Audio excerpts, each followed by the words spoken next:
Welcome to the conference. I'm Mike Jennings from the Department of Development Studies.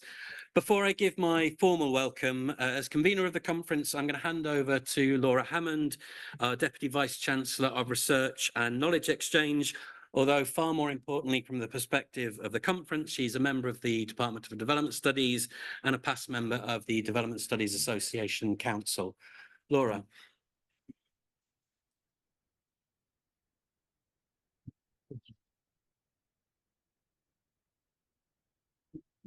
Hi, everyone. Welcome. If you're coming in the door, just keep coming in, taking a seat.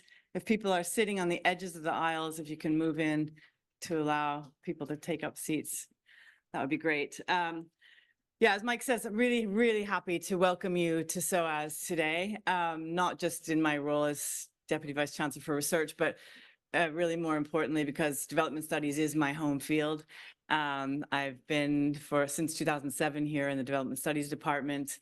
I'm an anthropologist by training, but I always found the interdisciplinarity of development studies and its commitment to using its intellectual endeavor for change to be a more comfortable spot for me. So I feel very much at home in this gathering, not least also because I spent 2 terms on the DSA Council. So it was really, I had a really nice chance to catch up with some council members last night, and I'll try to make as much of the conference as I can in the next couple of days. Just sort of wanted to start off with that, but also just to say, so as many of you may know, has a really long history of engagement with development studies. The department here is over 30 years old. We're not exactly sure how old it is because we have debates about when we actually started as a formal department. Before being a formal department, we were an interdisciplinary center. But we really pride ourselves on our contributions to research and to debates on some of the most important developmental challenges in the world today, including climate change, conflict, migration and displacement, labor precarity, urbanization, health and well-being, gender, racial, and economic exclusion, and other kinds of areas. We're probably best known for our heterodox approach to a lot of what we do. Within that, we have, and not just solely in that vein, but we have many, many different perspectives, and I hope that you'll, well, I know that you will be in the plenary here, be exposed to some of those perspectives already, but throughout the panels as well. We've got a lot of colleagues presenting, including our PhD students. I think anybody here so as PhD students? Raise your hands, a few. But you'll see them throughout the next days, and hopefully they'll share some of their fantastic research that's going on at the same time. This is also really an important time, I think. We're here a week before a general election here in the United Kingdom, in a year in which more countries in the world have been going through general elections than at any other time in history. So there's massive, well, potentially political change going on.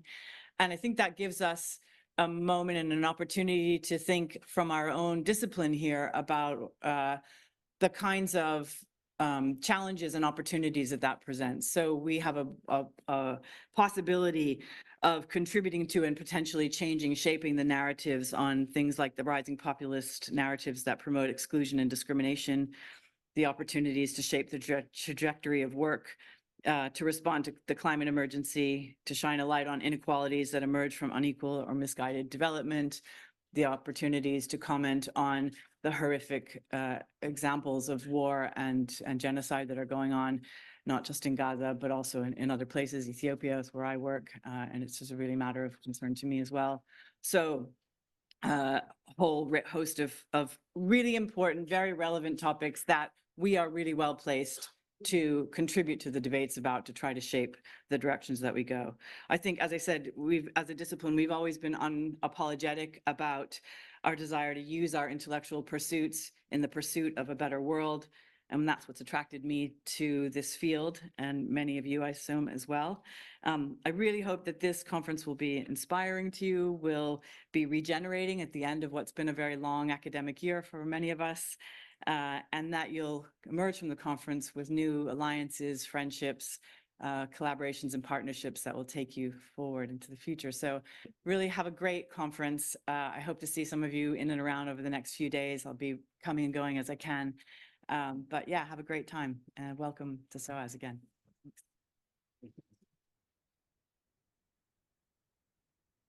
Thanks, Laura. There's plenty of seats around. You don't have to make for the back like you're an undergraduate student trying to stay away. Okay, so here we are for Development Studies Association 2024.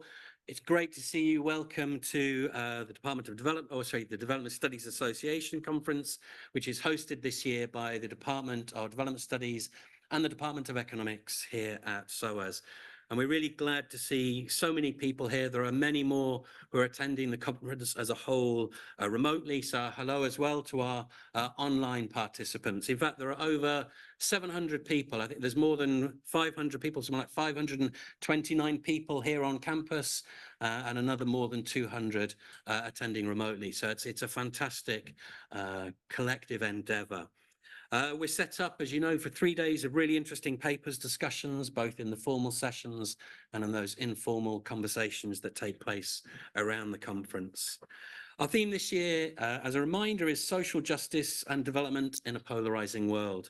When we started thinking about this theme some 18 months ago, we wanted something that reflected both the work that is done in SOAS, in the Departments of Development Studies and Economics, but also across the whole institution, but which also highlighted the issues that we thought would be so critical across the world in terms of the debates and the challenges.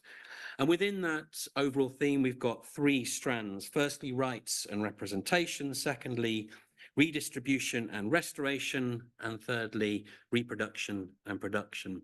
So as you'll see, the conference program is built around those 3 strands, but there's also lots of other things going on, panels run by the study groups, book launches, etc.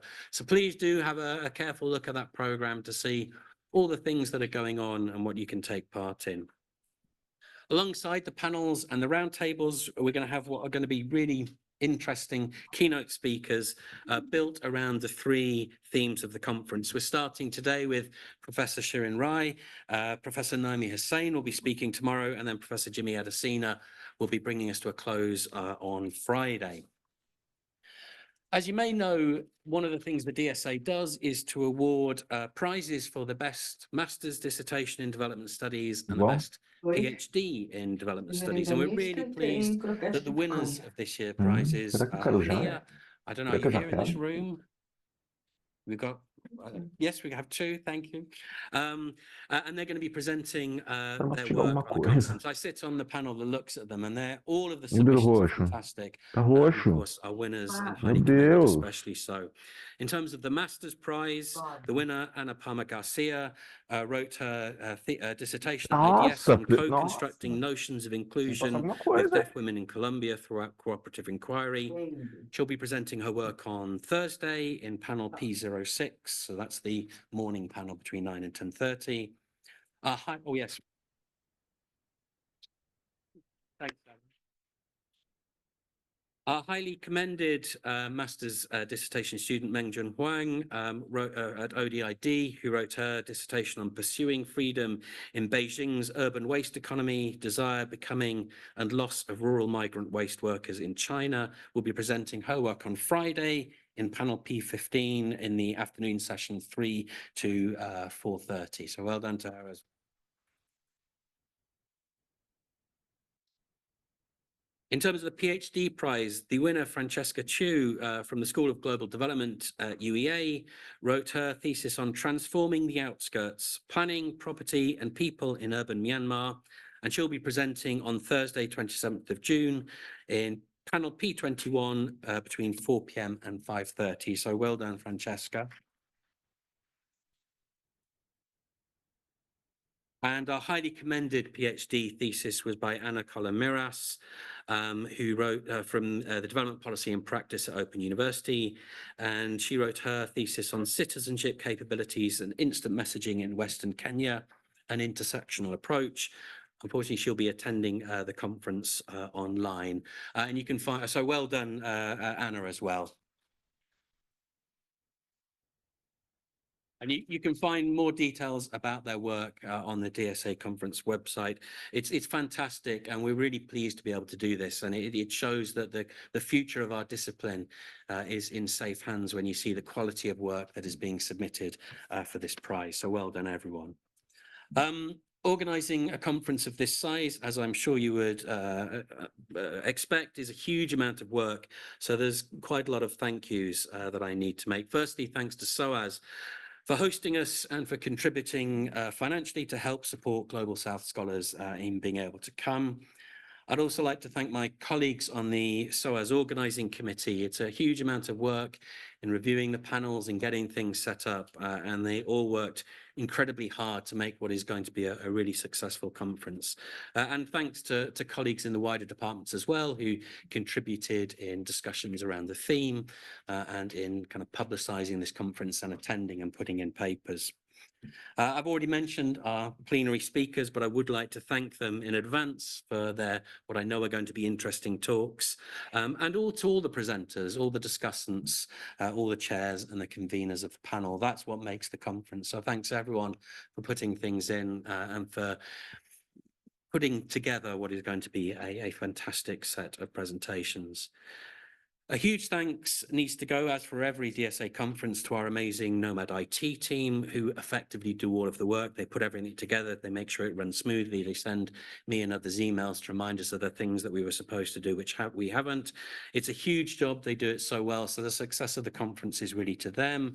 Not everyone from the team is here, but those that are, Christian, Carlotta, Alex, Trinu, James is behind the scenes, and a particular thanks to Winnie, with whom I've been working most closely. It's an enormous effort and they do a fantastic job. Rowena Harding, who's here, is our DSA comms person and has been putting together and publicising and sending out information. And again, huge thanks. It's an immense task. Thanks too to our volunteers. I'm sure you'll have seen them already. If you haven't, they're easily spottable.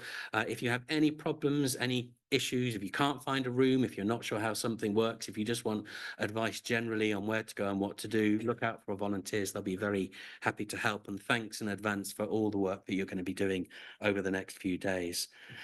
Thanks also, of course, to Uma and the DSA Council for all their work in supporting the conferences. It really is a collective effort. And I'm now going to pass over to the DSA President, Uma Kampampati, who's just going to say a few words.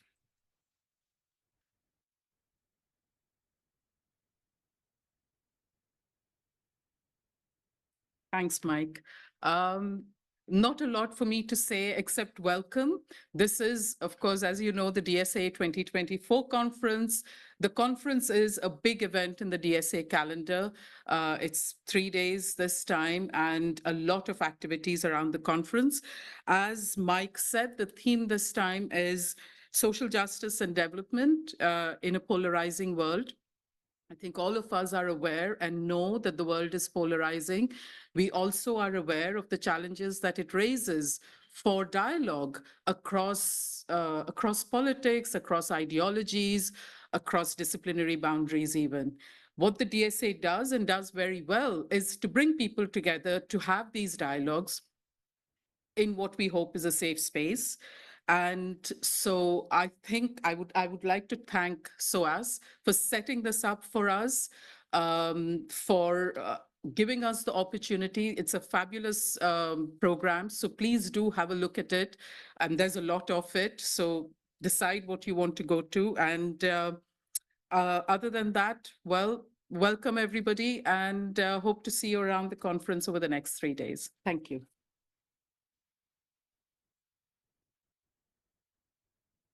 Before we finally get going, I'm just going to invite Indrajit Roy up, who's going to tell us about a new initiative.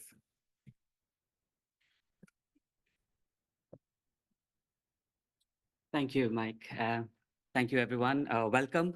Thanks for this chance to speak about an issue that we at the DSA care very strongly about.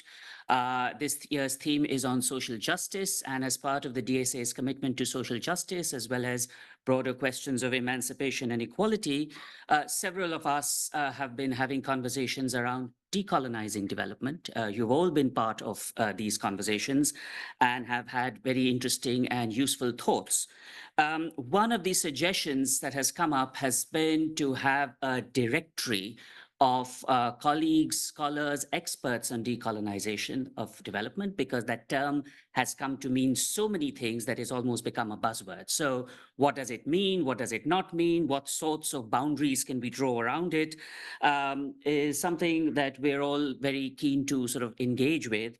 And so the DSA's sort of started a decolonizing development directory, which is a place where we invite you and those of you who consider yourselves experts, specialists, people who'd like to share with others who may not know as much, but would like to know more, to register yourselves. So that's the QR code. It leads to sort of the directory itself. These will be put up in the brochures, in the online brochures, etc., in case you wanted to go on there. Look for people who speak on, who write about, who tell us more about decolonization, and also feel free to add yourself if you feel that you can contribute. This is really a way of collectively engaging and exploring questions of decolonization together, rather than saying, oh, it's too complicated and we don't know what to do. And I think that's where I will end. Thank you so much, Mike. Thank you. Okay, so we're already almost ready to get DSA 2024 going. Just a bit of housekeeping before we get started. I only took on this role because I've never done this before and I've always wanted to. The fire exits are there and there. There is no scheduled fire test, so if the alarm goes off, it's a real one. Please make your way calmly. Do not run, do not rush. We're now going to move on to the keynote talk, and after that it's into the full conference with two panels this afternoon. The welcome reception this evening, which will be in the Senate House building, which, if you don't know, is the grey building. If you go out of here, turn left, walk past the encampment, and it's that building on the left just there. So we'll be having our reception there this evening shortly after the second panel. If you have any questions, if you can't connect to the Wi-Fi, if you're not sure where things are, please do go to the reception desk or ask a volunteer. There's plenty of people around who can help. So all the work's been done. The papers have hopefully been written or are in the process of being rapidly completed. The rooms are ready, and us as participants are ready for 3 days of deep thinking and great conversation. So I really hope you enjoy this year's conference. Welcome to SOAS and have fun.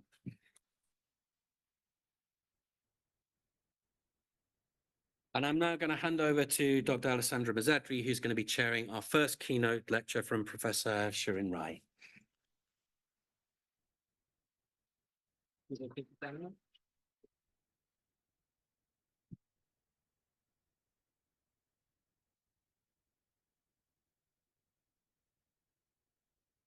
Colleagues, welcome. It is my great pleasure to introduce the first keynote speech of the 2024 DSA conference at SOAS, delivered by my colleague, dear feminist friend and co-conspirators on many feminist political economy projects, Shirin Rai. I've been inspired, as I'm sure many of you, by her work for over 20 years, since I joined SOAS, in fact, as a graduate student. So for me, it's truly a great privilege to introduce you, Shirin. Shirin Rai is Distinguished Research Professor in the Department of Politics and International Studies at SOAS. She is a Fellow of the British Academy, and before coming to SOAS, she was the founding director of the Warwick Interdisciplinary Center for International Development. Interdisciplinarity permeates Shirin's work. Her research interests are in the political economy of development, gender and political institutions, and performance and politics. Her latest books include the Oxford Handbook of Politics and Performance in 2021, co-edited with Gluhovic, Jestrovich, and Saward, Performing Representation, Women Members in the Indian Parliament with Carol Sperry, another OUP volume in 2019. Her latest book, Depletion, the Human Cost of Caring, will be published in July this year, also by OUP, and inspires the talk that she's about to deliver today. Shirin is a true powerhouse, so she's already working at her new manuscript, provisionally titled Doing Politics Sideways. Shirin will treat us with a talk on social reproduction, depletion, and in crisis. There can hardly be a more apt theme to kick off our DSA conference, whose theme is on social justice and development in a polarizing world. Depletion through social reproduction, an expression she coined, and the crisis it escalates is indeed a key matter for social justice and the politics around it. It is particularly hard to talk about depletion as well as social justice this year, as we're witnessing an escalation of violence, destruction, and injustice across our planet. For this reason, we cannot start this conference without an acknowledgement of the times we're living and the horrors we're witnessing. And I want to thank Laura for already hinting at it in the original introduction to the whole conference. So before we start, and in agreement with Shirin and with the whole SOAS DSA organizing committee, I would like to acknowledge the genocide currently taking place in Palestine, as well as large-scale violence in various parts of our planet, including in Ethiopia and Sudan. Palestinian people are currently at the receiving end of the worst form of depletion of all, that to see their very ability to survive entirely wiped out. That to see the fruit of reproduction and life itself, the children, dying in numbers that also, according to the United Nations, we've never seen before in recent times. In the words of Philippe Lazzarini, UNRWA Commissioner General, and I'm quoting, "This war is a war on children. It is a war on their childhood and their future." We, and I hope most in this room, stand in solidarity with Palestinian people, children, women, and men, and we call for an immediate end to this unacceptable violence.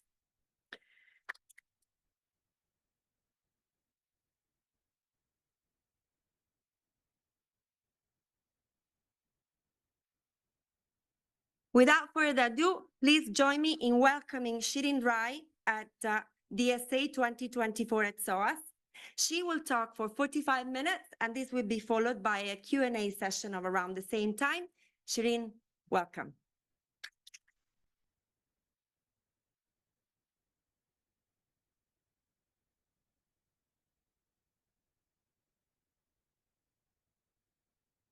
Thank you, Mike, and the DSA committee for inviting me to give this lecture. I'm honored. Thank you, Alessandra, for your generous and thoughtful introduction. The conference theme explores, as has been already said, what thinking about global development from a social justice perspective can offer us in a polarizing world, and particularly in the areas of rights and representation, redistribution and restoration, and reproduction and production. In my talk, I take inspiration from these themes, particularly about theorizing work and pursuing redistribution through political activism to center social justice, and through reflecting on the costs of both work and activism. To do so, I will also draw, as Alessandra has already said, from my new book, Depletion: The Human Costs of Caring. My previous work on parliaments has focused on the gender gap in political representation. Legislation and laws are made in institutions that are skewed towards particular understandings of what counts as work, which in turn affects who is seen to be contributing to the economy. And as we have seen in the last 14 years in this country, one of the richest in the world, where austerity cuts fall in times of crisis. Despite changes to the global capitalist system in terms of organization of production and reproduction, of exchange and accumulation, of work continues to be framed in peculiarly gendered ways. Specifically, work that is done in some spaces by some bodies cutting across the boundaries of production and reproduction continues to be excluded from our understanding of the economy, with devastating effects. The argument at the heart of my book and of this paper, together with I stand together here at SOAS in particular with fantastic feminist political economists is as follows. Reproduction of life doesn't just happen. It is labored over in different contexts and with differential resources, unequally. In all countries, in all classes, races, religions, and cultures, women perform these labors more than men. But these women are classed, raced, and located in deeply unequal ways and therefore experience depletion in very different ways intersectionally. Women who cope with this work in contexts of poverty and of violence are constantly told that their everyday labors, both paid and unpaid, to maintain the rhythms of life do not count in and as production. And yet, we rely on this work every day and know that without this work, we will not survive as a global population, culture, and community. However, as a global society, we fail to recognize this labor in our everyday lives, and we continue to deny its appropriate inclusion in the discourses about work, in our national budgets, and in policy frameworks. The exploitation of this work of life-giving and its maintenance depletes lives and generates crises of care that threatens not just livelihoods, but lives as well.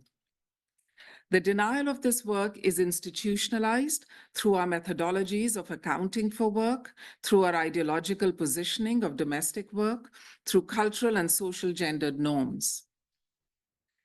Marilyn Waring, a UN statistician, a feminist economist, noted that, and I quote, "When you are seeking out the most vicious tools of colonization, those that can obliterate a culture or a nation, a tribe or a people's value system, then rank the UNSNA, UN System of National Accounts, among those tools," quotes closed. Within this framework, all countries calculate their GDP, a measure that divides countries into developed and developing, rich and poor, powerful and powerless, by making a distinction between productive and reproductive work.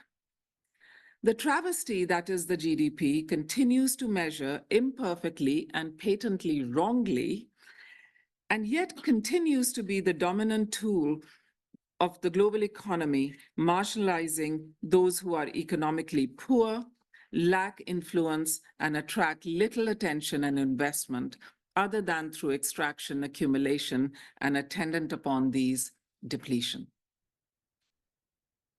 I think there's so much being written recently on GDP and the problems that it presents us with. Fundamentally, this approach to the economy continues to take the work of life-making that we call social reproduction for granted, as given and costless, even as the costs of what the feminist political economists call social reproduction mount up. Social reproduction concerns the maintenance of life as well as its reproduction and the reproduction of ideologies that stabilize capitalist social relations, but also challenge these. This work remains outside the UNSNA's production boundary, unaccounted for in GDP, especially that which is unpaid. This, in turn, obfuscates the costs of social reproduction, leading to depletion of those who are engaged in this labor.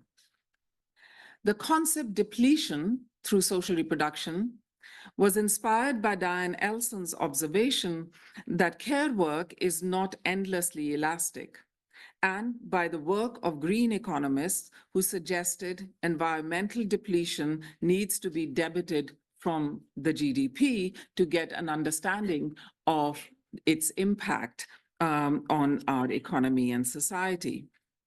Catherine Hoskins, Dania Thomas, and I wrote a paper called Depletion, the Costs of Social Reproduction, which was published in the International Feminist Journal of Politics in 2014, 10 years ago. In this paper, my colleagues and I conceptualized depletion as follows. Depletion results when the outflow of social reproductive labor time, energy, lack of sleep, and rest, for example, exceeds the inflow of resources, good food, adequate shelter, rest and sleep, for instance, tipping those affected over the threshold of insustainability. Consent does not mitigate depletion, just as love does not make social reproduction less depleting. Depletion through social reproduction is a concept that also bridges the worlds of paid and unpaid work. Paid work is affected by unpaid work in the home and vice versa, and the burden of both intensify harm. We also outline 3 strategies of reversing harm: through mitigation or individual strategies, through replenishment with state and non-state support systems, and through transformation or structural change to redistribute social reproductive work and its recognition at both state and international levels. Therefore, harm to individuals, households, and communities remains central to the conceptualization of depletion, which I develop further in the book. The unequal distribution of social reproduction that leads to the unequal experience of depletion harms those who care. This harm through depletion is multifaceted, to physical and mental health, through discursive violence, as well as to citizenship entitlements, and affects everyone engaged in social reproduction differently. In the last 10 years, this concept has found interdisciplinary audiences and has been used to frame the work of geographers, political economists, global development scholars, sociologists, and lawyers. So what does the depletion lens, together with the social reproduction lens, allow us to recognize, assess, measure, and address? How does a focus on depletion reveal social injustices that alert us to strategies to reverse it? First, attention to harm through social reproduction done in the past, through reproduction necessary for the continuance of slavery, for example, can lead us to the politics of restorative justice. Through focusing on the harm done in the present to developing strategies to mitigate its worst manifestations. Anticipatory harm, which I develop as a concept in the book, can both deplete through intensifying anxiety of what is imagined but over which there is little control, as well as help to strategize to stop what is not yet present. Second, strategies for reversing depletion cannot be successful if society as a whole, states, markets, individuals, non-state and collective actors, does not acknowledge this harm in measurable ways. Measurement here does not have to claim objectivity and truth. Measurement is an important means of recognition. Individual strategies of mitigating harm and reversing depletion can only be limited, unequal, and indeed can intensify harm for others. Buying in labor to do your domestic work, for example. State intervention in addressing the unequal distribution of social reproductive work is therefore essential, if not sufficient, for replenishment as a strategy for reversal of harm. Collective strategies such as communing, cooperatives, and support networks also replenish. Third, a transformative vision of a good life for all rather than just for some must include human as well as planetary care. Depletion of our environment is entangled with capitalism's pursuit of cheap nature, as Jason Moore has called it, and harms us and future generations. Several reports show how increasing temperatures in India, for example, are affecting the health of pregnant women, leading to miscarriages and heat strokes as they labor in the fields under the scorching sun, their labor still not counted for. The World Bank reports that only 1/10 of the world's greenhouse gases are emitted by the 74 lowest income countries, but they will be the most affected by the effects of climate change. Compared to the 1980s, they have already experienced approximately 8 times as many natural disasters in the past 10 years. And by 2050, the report continues, 216 million climate refugees will have been displaced in 6 world regions, with the top 3 being in Sub-Saharan Africa, East Asia and Pacific, and South Asia. Finally, the recognition of depletion as harm must recognize the location and histories of inequalities that cast long shadows on the current care regime. Race, gender, class, and coloniality are vectors of this inequality. Depletion also cuts across unequal boundaries of North and South. For example, care gaps in the global North are filled by labors of precarious workers traveling long distances from the global South, leaving care gaps of their own in and depleting communities in the sending countries. According to the ILO, the number of international migrant workers is also growing, and a conservative estimate is of 8.5 million women and 3 million men, which is an underestimation according to many people. Through focusing on depletion, then, we can begin to reveal the full costs of social reproduction, to understand the circuits of power that circulate through the regimes of reproduction and production, and of how these might be challenged and reversed. In essence, depletion fundamentally affects the material conditions of reproduction and maintenance of social life, and the struggles for reversing depletion can help us think through the transformation of social reproduction and fundamentally of our global society. As I noted already, depletion is not irreversible, but it's not easy to reverse either, because it is anchored in structural inequalities of gender, race, caste, and class, which are essential to the reproduction of capital social relations. The struggles to reverse depletion, as outlined in the book, and what I believe to be my central argument, take different forms.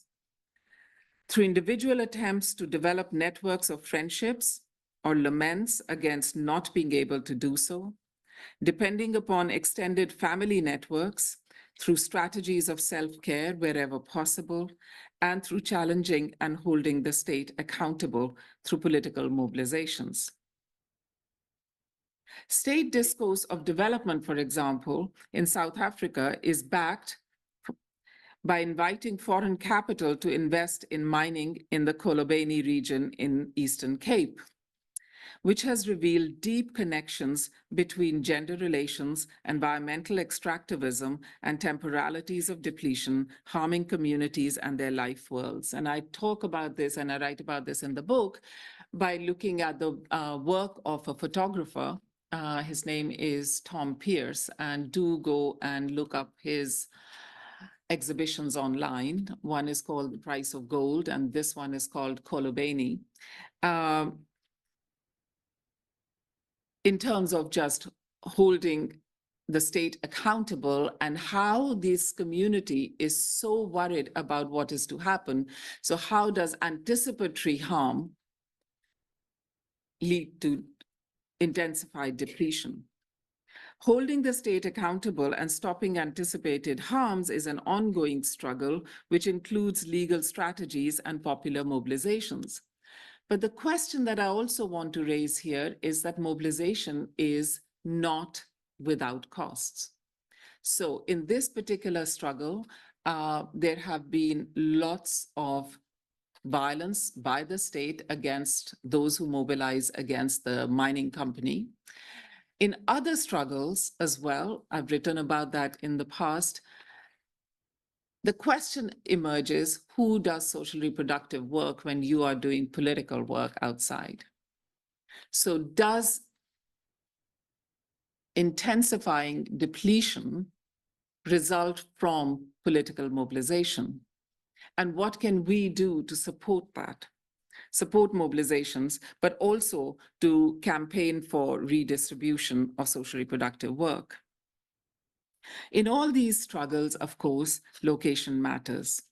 Standing in one place rather than another, whether it is along the boundaries of class or race, caste or sexuality, of formal and informal work, of waged and unwaged labor, provides vistas and possibilities of social reproduction and depletion that converge as well as diverge.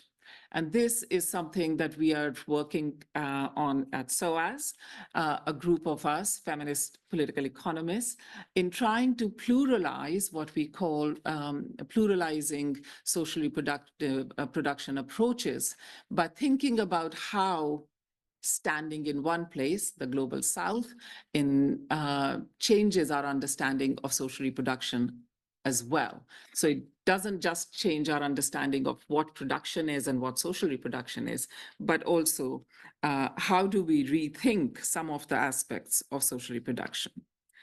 As Sue Ferguson notes, it is not just what we do to reproduce society, but where we do it that counts in an imperial capitalist world.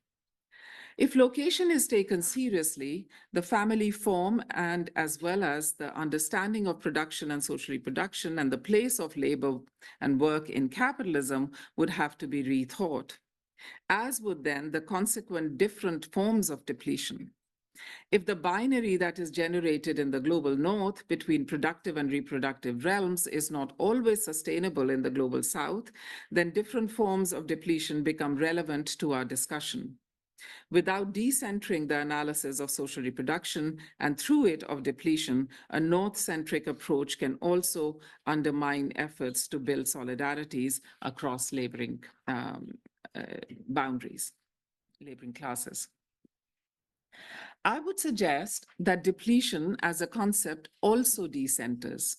Focusing on the costs of social reproduction allows for the light to be cast on relationships that invoke love as well as pain, joy as well as exhaustion, solidarity as well as exploitation.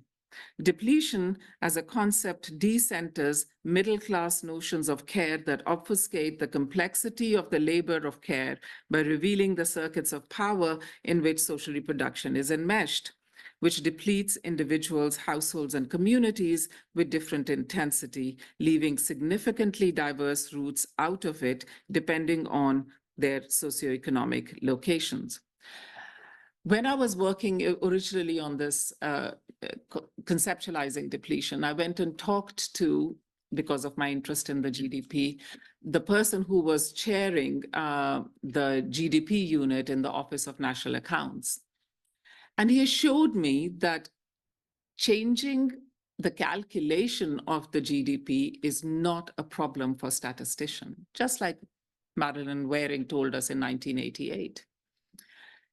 But, he said, it is a problem if you can't calculate the value of love. Now, I had to remind him that if the redistributive redistribution of social reproduction doesn't take place in his home, because he was referring to the love with which his wife makes his dinner every day, he might have a problem. But not with the calculations. He said, and quite rightly, it is a political question. The book was written largely through a crisis, the COVID pandemic. But of course, this is not the only crisis that has been impinging on my work and the lives of so many. Other crises, environmental, financial, political, and social conflicts have all seen the intensification of depletion as people struggle to resource social reproduction with racialized and gender division of labor, making life work difficult. Crises are historically layered. The pandemic struck when the regimes of austerity, of racism, and of precarity were already operative, intensifying the crisis of social reproduction, intensifying depletion. All crises have this potential of differently intensifying depletion of those who have to cope every day with the constrained lives that crises produce. Melissa Johnson and Jayanti Lingam have argued that studies of war and conflict show the thread of violence between war front and home front, also Raquel and Enloe. They use the depletion framework in Myanmar and Sri Lanka to analyze both depletion through and of social reproduction, which they argue under conflict conditions, which we have referred, both Laura and Alessandra referred to, increases women's depletion. They argue that in these conflict zones, increased depletion was due not only to increased social reproductive labor, as everyday tasks of life-making take longer under hazardous conditions, but also because of the intervening effects of conflict and violence against women. Depletion, they argue, can be seen as a deliberate tactic of conflict. However, here, I also want to acknowledge that we are discussing social reproduction and depletion in the shadow of a genocide, where depletion seems, to me anyways, an inadequate word to capture the utter collapse of life-making in Gaza. The unimaginable roll call of loss in Gaza makes me stop short, unable to understand what is going on there in terms of depletion through social reproduction. This is not depletion, but a catastrophic collapse of social reproduction of life-making. Social reproduction in the context of colonialism and anti-colonial and anti-extractivist struggles has been characterized as resistance. Producing life and reproducing communities under threat is an act of resistance for sure. In Gaza, too, social reproductive labor continued under the dreadful conditions of deprivation and oppression. Depletion in this context affects everyday life through regulation of space, time, and state violence.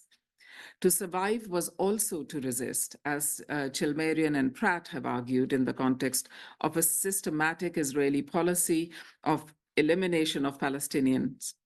However, under conditions of unparalleled and unremitting and indiscriminatory bombing, the reproduction and maintenance of life becomes almost impossible. The genocide we are witnessing every day on our TV screens shows an escalation of violence resulting in the collapse of both physical and social infrastructure. Homes, hospitals, schools, and universities and playgrounds have all been pulverized, destroying lives as well as futures. So in all humbleness and with great deal of anger and pain, I acknowledge the limits of depletion as a concept in the face of annihilation of a people. As you can tell, depletion is not an optimistic concept. However, as I look back to the life stories of individuals, households, and communities that were shared with me as I did the research for my book, I find much to be hopeful about. This is because despite the challenges of and mal-recognized socially productive work, despite balancing care work with paid work under conditions of class disprivilege, we find individuals, households, and communities struggling against the structures of everyday exploitation, imagining different lives, and coming together in friendship and solidarity to try and reverse their own and their communities' depletion, present and anticipated. Prefigurative approaches to change are being mobilized to reimagine social justice. You can look at the work of Davina Cooper, Nicola Yates, Cohen and Morgan for some of these.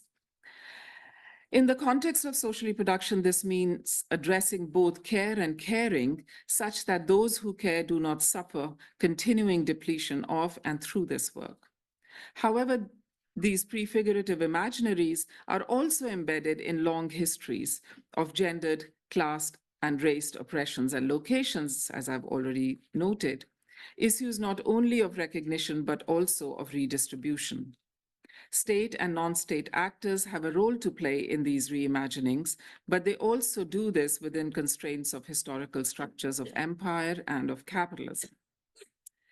I will now share some examples of attempts at reversing depletion through local struggles, which open up new avenues of reshaping social reproduction in every day at the three levels discussed in the book: mitigation, replenishment, and transformation. As far as mitigation goes, I've already touched upon the fact that we all try and mitigate, those of us who can afford to, our socially productive work, our labors, by buying in others' labors. But corporations are also getting in on the act. Corporations are investing in health and care sectors in response to growing demand, especially regarding the COVID, as we saw during the COVID pandemic.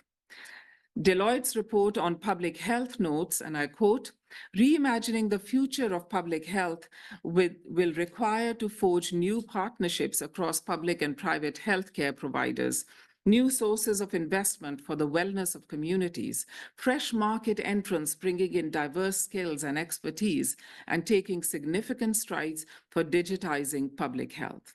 Quotes closed. This allows for development of global practices of commercial caregiving in wealthy countries and for wealthy people, marginalizing the care and health needs of others. This also makes the care sector vulnerable to the ups and downs of the global market.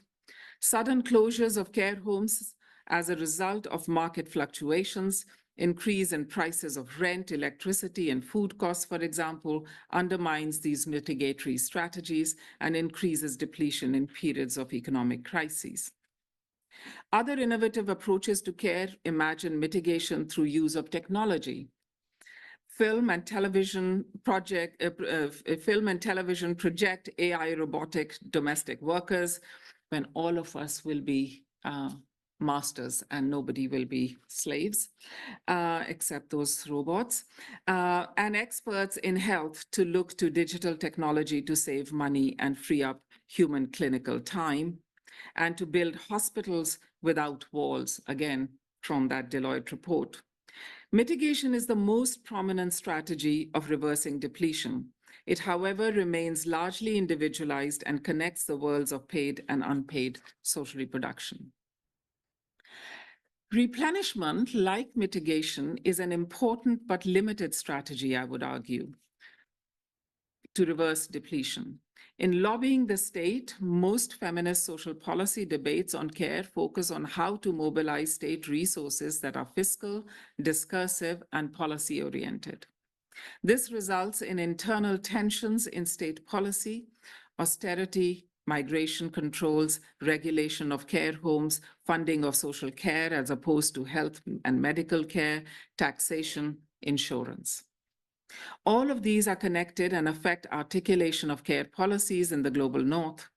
Changing family forms, urbanization, and precarious welfare regimes, and increasingly issues of climate change and just transitions affect state policies and systems of care in the global south. At the international level, the UN has accepted, as the UN Secretary General noted in 2019, that, and I quote, "The perceived narrative and the economic empowerment of women as a tool for economic growth is a win-win situation for all neglects the dangers of overwork among the poorest women, given that they struggle with intense and heavy paid and unpaid workloads, leading to time poverty and depletion." Quotes closed.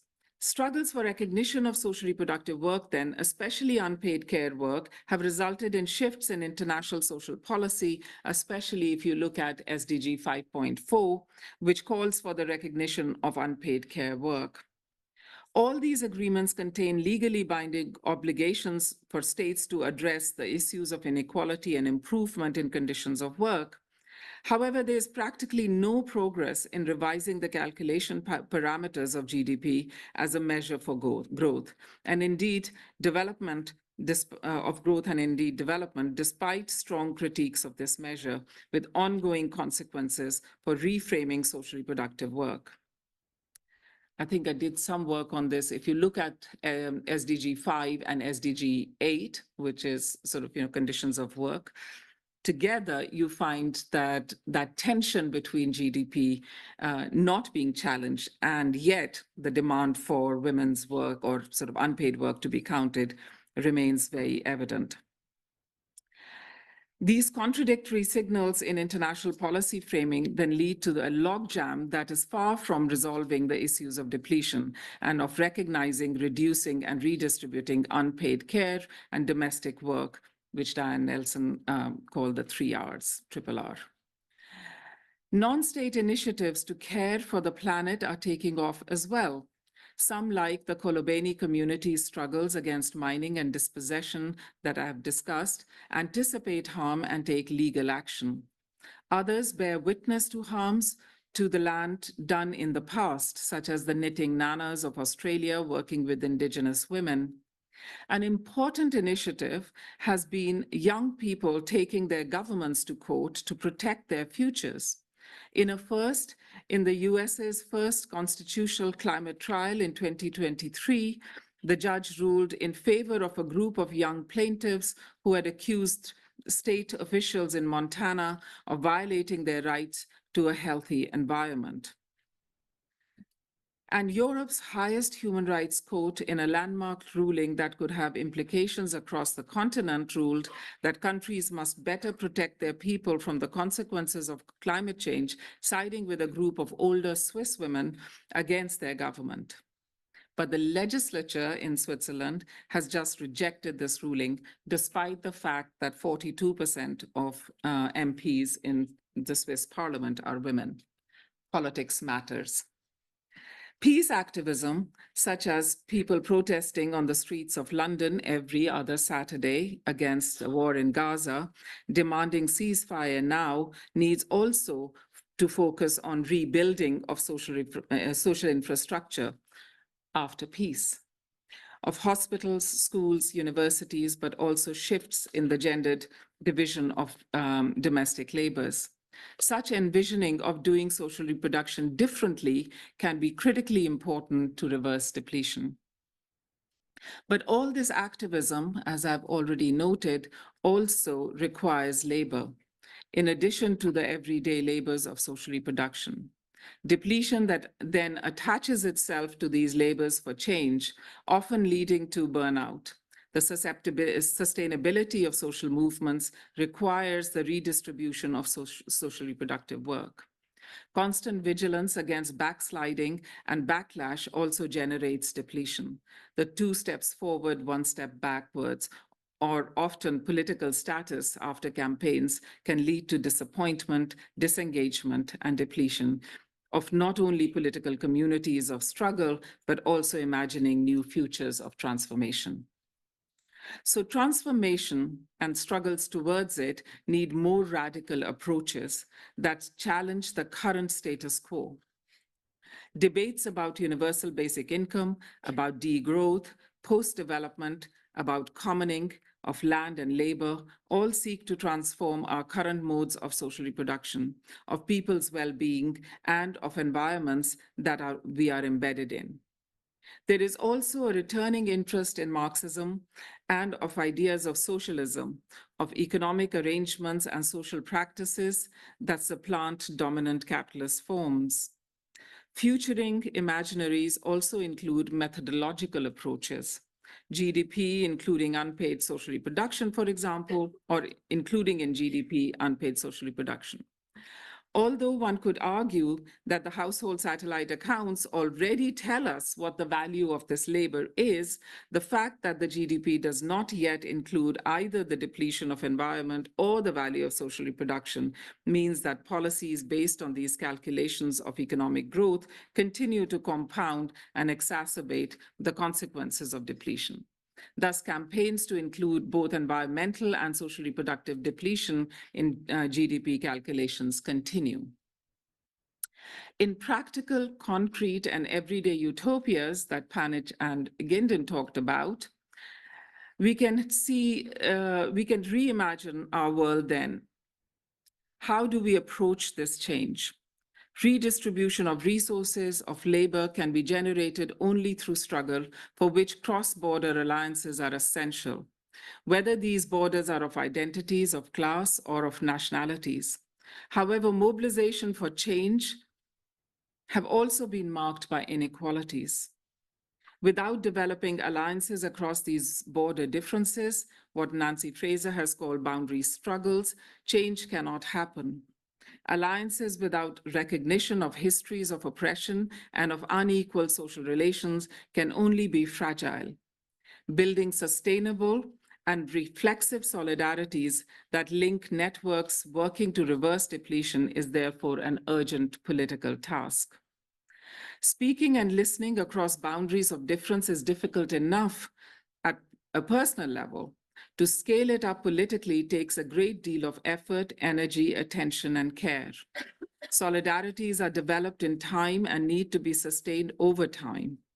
Processes of communication are important for not just building solidarities, but also maintaining them. Like a lack of investment in social infrastructure or the fraying of political institutions, the fracturing of solidarity can leave deep scars on the social fabric of life. What I call reflexive solidarity, Yegi describes as a symmetrical, mutual, and reciprocal relation. It seems somehow to transcend the very dichotomy between altruistic and egotistic motivations. A structural analysis of capitalism and the marginalized place that social reproduction and its depleting effects continue to occupy within it suggests that, sadly, as per your theme, social justice does not lie at the heart of development policy, discourses, and practices. I hope I have demonstrated that depletion is an urgent issue for development as it cuts across reproduction and production, global north and south.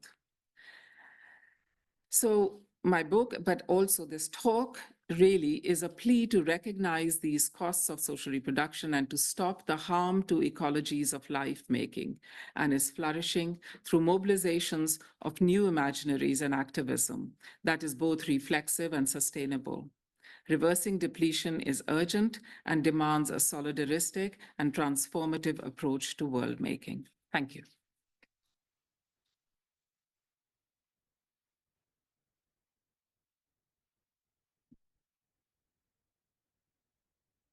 Thanks, Shirin, for this talk that I find most inspiring. Okay, so how we organize the Q&A, I'm going to take 4 questions per round and then give some time to Shirin to get their thoughts together and answer. And we can end this at 2:15, just in time for our refreshments. I see already a hand there. Thank you, Shirin. Sunil Kumar from Social Policy at the LSE. I found your talk very, very powerful, especially the concept of depletion as linked to social reproduction. And it also brought to my mind the issue of bare life, the idea of bare life. Right? I wanted to ask you that we talked a lot about the people whose social reproduction is being depleted, but not so much about the depleters. And that is not simply the state, but actors in civil society and actors in political society. And even if you think it in terms of purely economic relationship, wages for domestic work, for example, are part of what you call the cycle of depletion. So I wondered what you might have to say about how these individuals in society who engage in depletion, but almost believe that paying somebody is a sufficient kind of a trade-off, if you like, for that activity. Thank you. Time for, yes, other 3 questions. There is one over there. Keep them up and I'll remember you. Thank you very much, Shirin, for an amazing talk. I'm Andy Newsham. I'm in development studies, and I could see I've got a lot to learn from you. One is a comment. It's not so much about what you've said, but it's about something that's come up. So it's for everyone, really. The importance of acknowledging genocidal acts in Palestine, for instance. I kind of struggle with this because I see that we give rightly so much attention to this. We do not give the same attention to concerns about genocide in Sudan right now being perpetrated by people who have form in this area from 20-odd years ago, whose rise to kind of political prominence are rooted in those acts of genocide that we've already seen in Darfur, for instance. When we don't give equal attention to the civilian casualties of the civil conflict in Ethiopia, the Nakba and the whole Israel-Palestine thing has received more attention than the second war in Congo, which by 2008, according to the UN, had claimed over 5 million lives, not just through conflict, but also through deaths, related to kind of health, because people couldn't get to, food and stuff. So I just wanted to sort of, I don't know how we deal with this, but if we are going to talk about Gaza and Israel and Palestine at this conference, I think that it's really important to be aware of this kind of, that this is as important as that, if you like. Just very quickly on love, could you say a bit more about love? I mean, I was struck by your question, your point that love does not make social reproduction less depleting, and yet there's a growing body of work on a sort of something that you might call like a politics of loving, which is very much alive to this problem. So I just wondered if you might say a bit more about how you might see love contributing to reversing these processes of depletion, or the extent to which you think that's possible. Thank you. There are two questions there, so I take a third and then I let Shirin answer for this round, and then we start again. Here, please.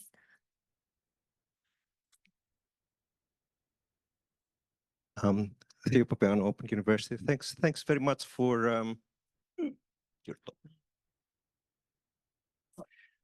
Hi, it's Theo Papiano, Open University. Thanks very much for your powerful talk. I wanted to ask you, so is recognition of the cost of social reproduction and redistribution of resources a way forward? When I say redistribution of resources in a form of social policy, for example, is that what you're arguing for, moving or resolving, dealing with this issue?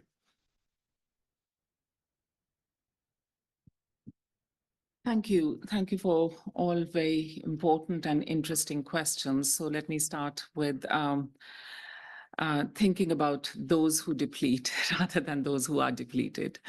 And I think that very often you're quite right to point this out because we are, and development studies is no exception to this. Our concerns very often are those who are exploited rather than those who exploit, and that is a problem, right? But I think in the book as well and in my talk, I was trying to say that we need to pay attention to the fact that mitigatory strategies can actually be exploitative, right? And that exploitation comes in different forms. One is just me individually getting somebody to clean my home. I can pay them well, but they are still doing something that is allows me time away to come and give this talk, right? But also more importantly, it creates a care gap in their lives. So when they are doing paid work, somebody has to look after their families and carry out the unpaid work. And if nobody does that, or if that is very much seen as the labor of the woman in the house, then it can intensify the depletion. So that is a thread that connects your question to what I was saying. In terms of, again, towards the end, I was just trying to say how certain other mitigatory strategies now are providing care for profit. So we have seen in this country, forget about others, this country, how the investment of US corporations in our care sector has increased enormously recently. And that is about profit. Now, we know from many studies in terms of age and aging that if a care home closes, the chances of those who are living in that care home dying increase exponentially. Because just getting used to a new system, again, is not something that many of those vulnerable people might be can do. So death rate, actually, it's so sort of, rises if a care home closes. And yet a profit-driven care home would always prioritize the profit. So I think we are seeing some of that happening in mitigatory circumstances. The state, I'm thinking of much more in terms of social policy to connect with. So that is a replenishing strategy that individuals cannot mitigate at a larger level across society unless there are state structures or what feminists call social infrastructure. So the state can do not just social policy, but state can also invest in social infrastructure. It seems really fascinating, right? If you think about even after the pandemic, the talk about investment seems to be all in housing, which is really important, and road building, infrastructure building, but not so much in investment in care, which employs so many people, right? And supports so many more families. And yet social policy somehow still is driven by that male breadwinner model, even though the labor market is changing. We know that the labor market is changing. So the question for us is not simply about what should they do, but the question, to echo what you just said, is why are they not doing this? So one of the issues for me increasingly has become agnotology, like, why the science of ignorance. What more do feminist political economists, what more do feminist development scholars, what more do humanities scholars or philosophers, feminist philosophers, what more evidence do we have to produce in order to convince? Now, I also suggested that some of that convincing is happening. So in the UN systems, sort of saying, yes, unpaid labor should count in SDG 5, great. But why is it not happening within the same document? And part of that then sort of comes to the structural analysis of capitalism. Can capitalism actually afford to count for this unaccounted world or work, or does it need that subsidy? Is that at the heart of its sustainability? So I think that social policy is really important, and we have struggled for it, right? It's not just happened. We've all sort of, contributed through our scholarship, through mobilizing, through lobbying, etc. But it's not sufficient. And similarly, of course, sort of, right from the very beginning, so, technology has been seen to be, and those who produce that kind of technology are seen to be a response to inequalities. Why, we know that 1950s and the production of vacuum cleaners and all that, and that will somehow change domestic labor. But those things are very limited. And so transformation is really sort of what we are thinking about, which brings me to the question of love. And yes, there is a lot, excuse me, I'll just have to drink.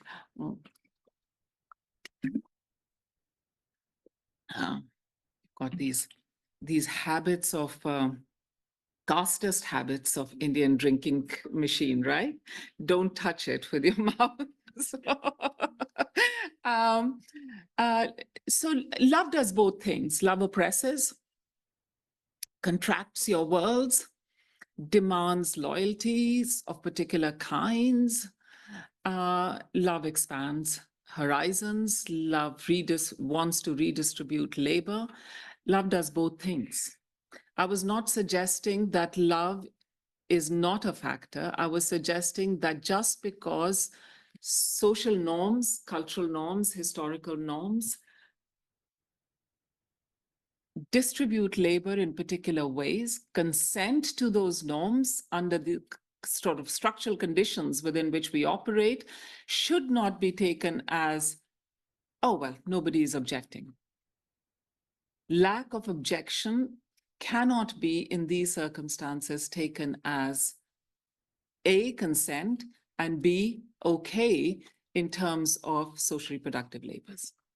But when love is redistributive, whether that is a love for your country or love for your people or love for your partner, that can be a very powerful force. So I think, and love is, like all the concepts we deal with, is also unequal in those terms, right? And to go back to your question about Gaza, and I think personally, for me, you are quite right. There is, why go to Sudan and why go to sort of, Yemen? What we know is poverty kills far more people than all these people being killed. And yet nobody talks about it in those terms. We don't talk about, we don't go and demonstrate. So there's always a hierarchy of pain that we cope with. And I think we are all trying to stop bombs falling on those who are falling now. But I do wonder, sort of, those rallies are not happening every Saturday now. There will be a longer time. The Gaza thing is not even in The Guardian. The Gaza conflict is not the headline anymore. That is what we are coping with, but that doesn't make it wrong to focus just now on what is happening in Gaza. Thank you. I have a question here. Yep.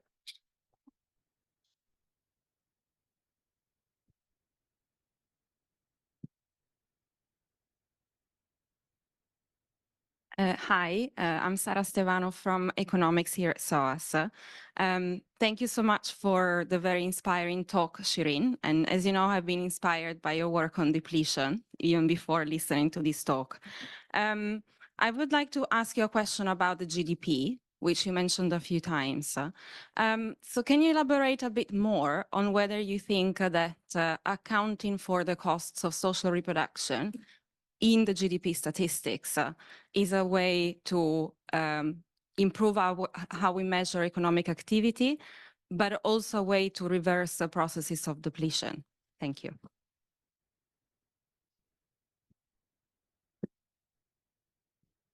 Other couple of questions. Yes, I have one here. Hi, my name is Franka. I just started my PhD in social movement studies, and this was related very much to what I'm concerned with right now. Like, I started first to look at internationalism in social movements, and now I'm moving more towards emotion and love as well. And I'm really happy to be able to talk about these things in these spaces too. So thank you so much.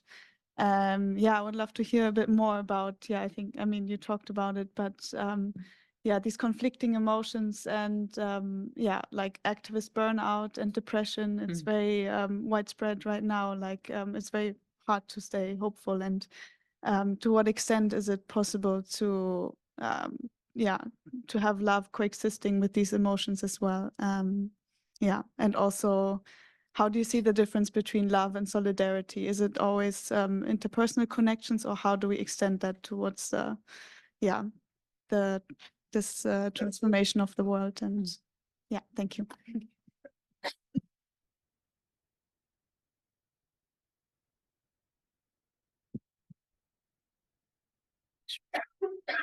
Thank you, Professor Rai, for your wonderful lecture. Yeah, I'm Bhagesh, and I'm also an education policy researcher from India. While listening to your lecture, I was feeling like there's something missing when we are talking about, particularly in Indian context, about the care workers, about the domestic workers. And particularly, I would like to bring your attention to the caste question, because when we talk about the social reproduction and depletion, I think that there has been an historical injustice, because we are talking about social justice now these days. And there has been a radical shift, if we see from the political lens, because the people who always rejected the question of representation within the Indian parliament are now supporting that. And in 90s, the situation when the women reservation was introduced, it was highly objective. And now the same political actors are now accepting those, though it it has been passed by the Indian Parliament, and it will be implemented around 2034.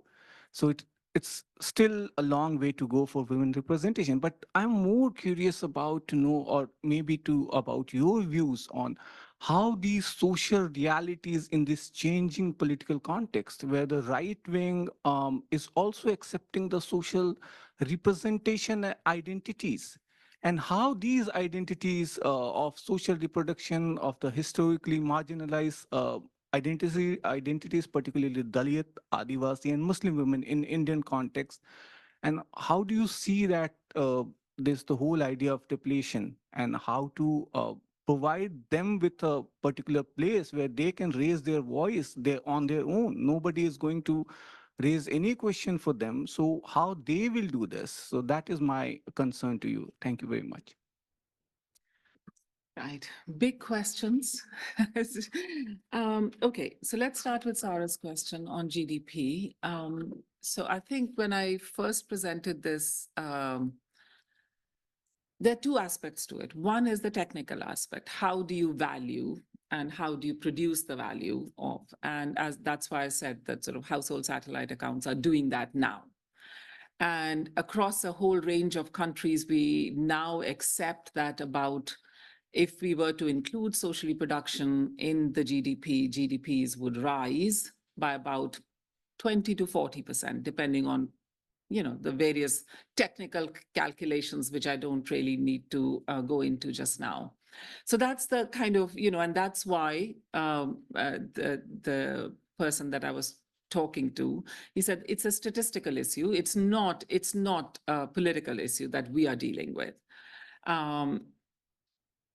The bigger question that I think you are pointing to is about, would it make a difference, right? Now, my question, and this question was asked to me many years ago by Anne Phillips, who said, oh, so do you think that GDP is the way into, or will it transform? Is it a transformative possibility? And I would say that no, it isn't, and yes, it is. Why? Because otherwise we would not be talking about the minimum wage, right? Waged work is always value producing, always exploited.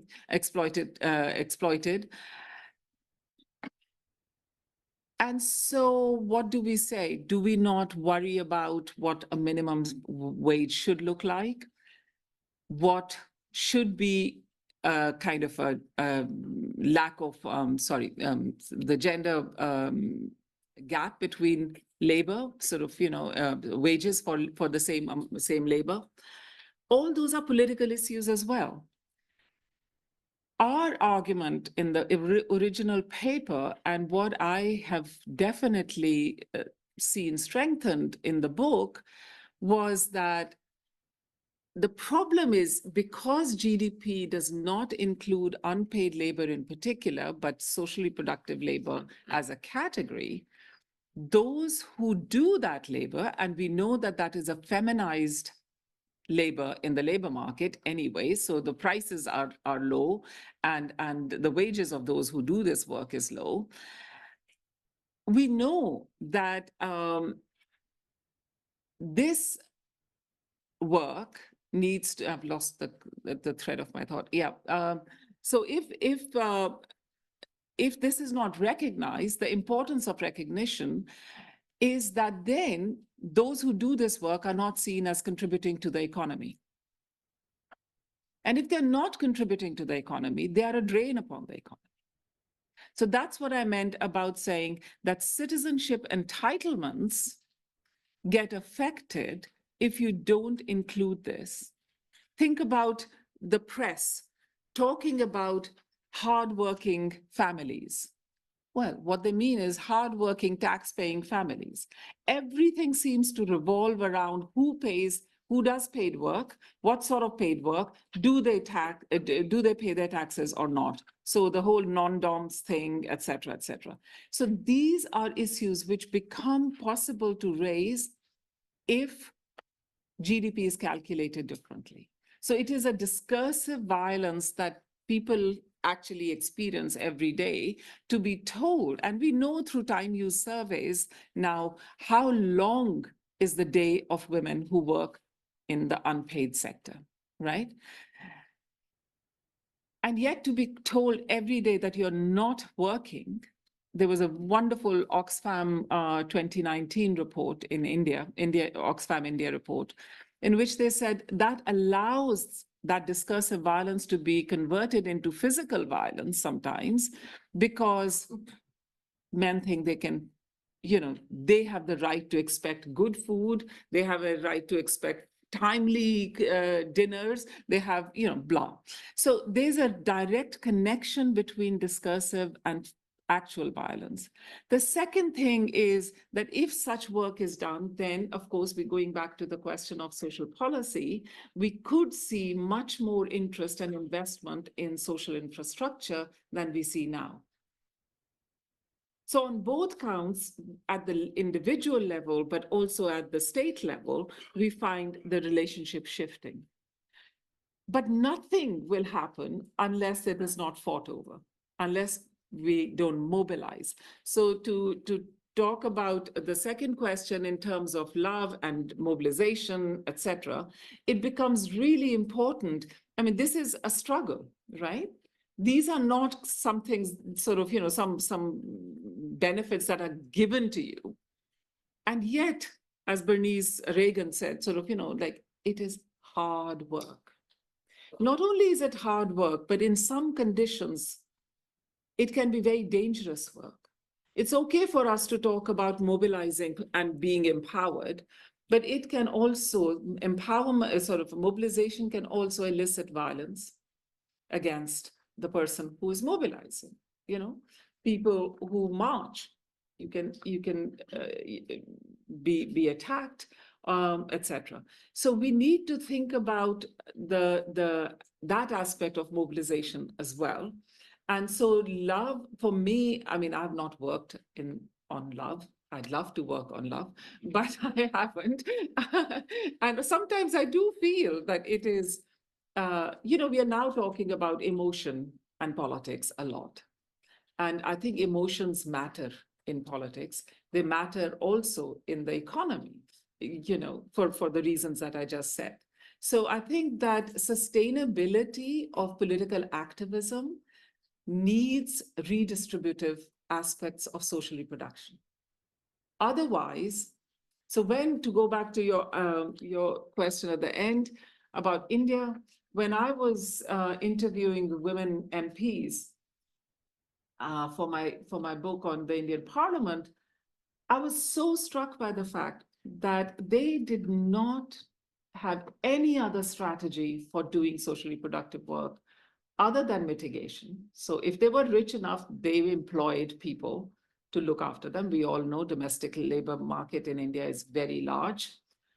Or family, so sisters, mothers-in-law, friends.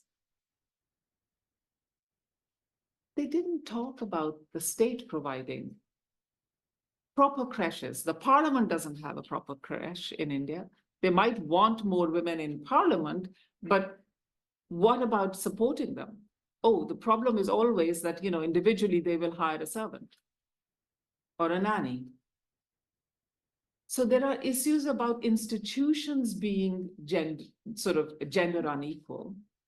It's not just good enough to say, and secondly, women are also political actors. They are not just women as women. So that's why I gave the example of Switzerland, where 42% of the MPs are women, but they are also women who are conservative or liberal. They are sort of women who might not think that climate change is a big issue for us. They might think that the courts are taking over areas of concern which are properly should be with Parliament, whatever their politics might be. Just being a woman in itself is not the issue. What is at issue is, why do we as a society have 50% population that is women? What hindrances are we placing in their way that 50% of women cannot be in Parliament? So these are important issues around justice, social justice that this conference wants to address. And I don't feel able to say that just because you've got 20 BJP women in parliament, somehow they are only women, they will look after women's interests. That's not the argument I'm making. So, so I think in terms of India, you are quite right. I mean, there has been now, even though it wasn't as bad as we thought it would be, a third term of a very right-wing government, which thinks, and when I was again interviewing these women, they think that men and women are equal, but different. And they have different roles, and they should stick to those roles, right? After all, Sushma Swaraj was the foreign minister in India, or secretary of state, you know, sort of, or foreign secretary. And yet she told me, she says, we want more women in politics. We want to mobilize more women. Why? Because women, unlike men, are the they will protect our culture much more than men. Men have become too westernized. Different politics. I'm not saying that Margaret Alva from Congress would say the same thing, or a Centre Party, or women from the left would say the same thing. No, it is the right wing has a politics, which is a gender politics, but it's a conservative gender politics. And we need to pay attention to that. You're quite right. So I don't think that it is simply a question of identity. I do think it's a question of politics. And yes, until we get an investment in social infrastructure in India, this is not going to sort of reduce depletion for women. Last round of question. I'm going to take the last three, which I already spotted, which is great. 1, 2, and 3. I would just want you to paint for us, if possible, your vision of the future in a world where we're increasingly going towards the algorithm capitalism, where some of the things we did before, it's now being monetized. And I'm wondering, with the domestic caregivers, it's informal, and it does not pair very well with the GDP because they're not represented there. But I remember once that in Ghana, one of the wives of a politician wanted to organize the domestic workers in a way that they would be workers, just like everybody's tried to organize the sex workers to introduce what they make into the GDP as well. So I'm wondering, with this, would we have a sort of Uber for domestic workers to make them formal? And when they become formal, what do you see to that? What is going to happen when this informal sector becomes formal and they're entitled to pension, they're entitled to work conditions? What effect would it have on knowledge producers, for example, for lecturers, for professors who need to use these services?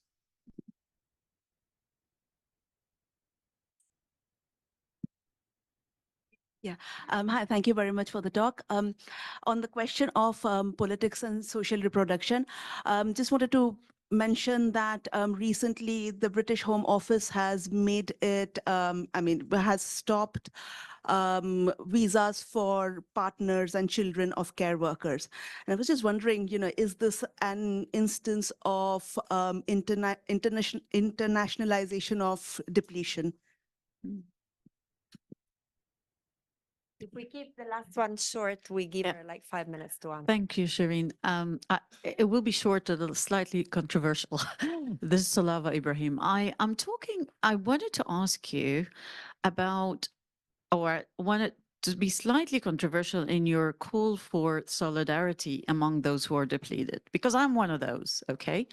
I slept 2 hours. I'm a single mom, and I was cleaning the house until midnight, and then woke up at 2:30 for a bedwetting incident, right?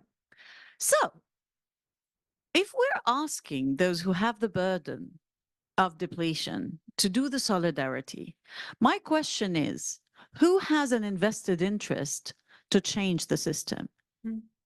Like, if we're putting the actual burden of change on those who are depleted, where is the role of legal reform? Where is the role of power changing for those who are not doing their role? You mentioned extended families, but you didn't mention partners, right? Who are not doing their responsibilities. So there needs to be an element of legal as well as other role for changing those who have an invested interest to maintain the current system. Thank you. Thank you. Shirin, you have Thank you. 5 minutes. exactly to address Okay, all these. so let me start with that. I was not suggesting, I mean, I'm quite concerned about putting the burden on those who are depleted. I was saying that burden is, and we all, you might be here today, but you also might be on the march against Gaza. You know, that is not the point. The point is exactly this investment in social infrastructure.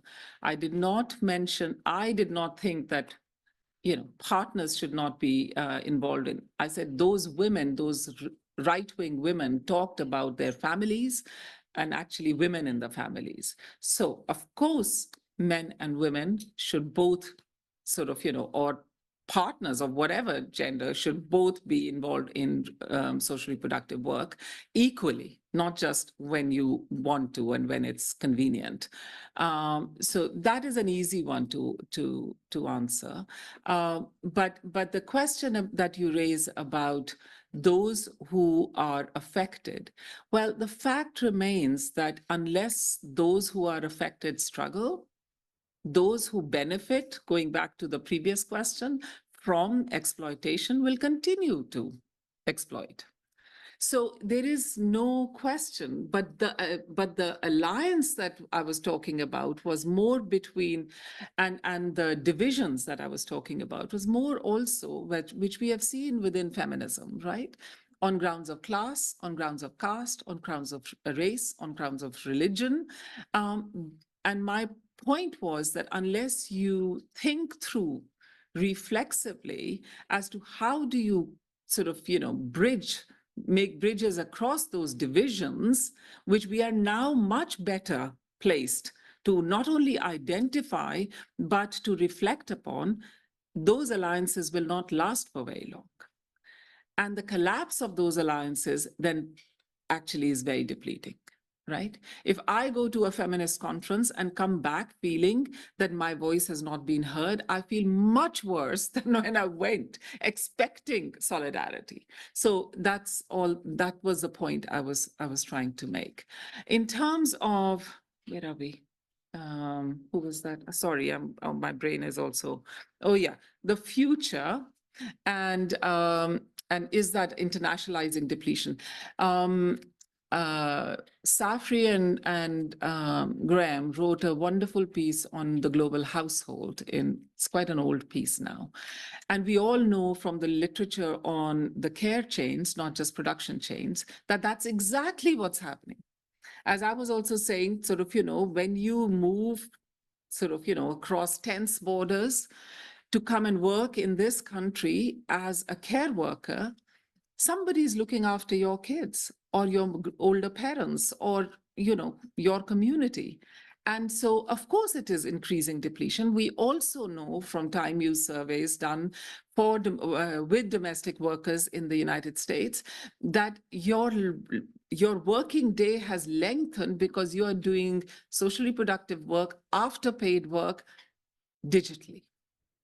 So mothers going on WhatsApp and trying to see whether their child has done homework. So lack of sleep, lack of increased anxieties, and intergenerationally, depletion is increasing. So there's a whole chapter in my book on children, but we can also talk about grandmothers going to doing much more reproductive work as those care gaps. I do not have in 1 minute utopia that I can share with you, but all I can say is that this is something which is an urgent issue that needs attention. And unless we recognize it as such, we won't be able to strategize to reverse it. Thank you.